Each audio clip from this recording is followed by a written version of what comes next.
Of all the DIY jobs round the home, hanging a door is one that really needs to be done properly. It's not for the faint-hearted, but if you follow these simple steps, you'll soon get the hang of it. At Home Timber and Hardware, we reckon if it's worth doing properly. First step is to measure the door frame for width and height. Allow for a 3mm gap all round, except at the bottom where you can allow 5mm for floor coverings.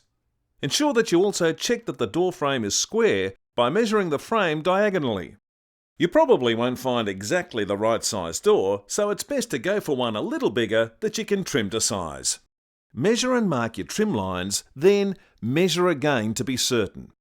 The builder's mantra is measure twice and you'll only have to cut once. It is important that before trimming the door that you check the manufacturer's instructions to confirm the door's trimming of each size. Ensure that when you're cutting, planing or sanding timber that you wear correct safety equipment, such as a dust mask, goggles and hearing protection. If there's only a small amount to be trimmed, use a hand planer or electric planer. However, if it's a solid door and there's more than 6mm to trim, use a handsaw or circular saw. Ensure that you do not exceed the height and width trimming allowances. Once you've got it to the correct size, give the edges a light sanding. Next step is fitting the hinges. As we are replacing our door, position it back into the door frame and mark the hinge recesses on the new door. If it's a new door going into a new frame, mark the top hinge 175mm down from the top of the door and the bottom hinge 280mm from the bottom of the door. Open the hinge and hold it in place on your mark, with the pin hard against the face of the door. Using a pencil, trace the outline of the hinge onto the timber.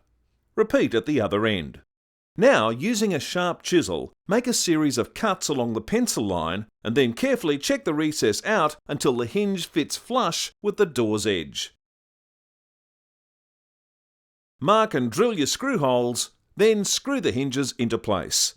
Adjust the height with wedges or packing under the door until it's approximately 3mm from the top of the frame. Reposition the door again and attach each hinge with one screw only. Now close the door and check your clearances all round. You can adjust these if necessary by lowering or raising your wedges, or packing under the hinges with thin cardboard. Once your clearances are spot on, insert the remaining screws. If you also have to fit a new lock, follow the manufacturer's instructions. Your door is now properly hung. If you'd like more proper advice on a whole range of DIY projects, drop into Home Timber and Hardware anytime. Or to download our handy brochure on how to hang a door, click on the button below. Your local Home Timber and Hardware. The proper hardware store.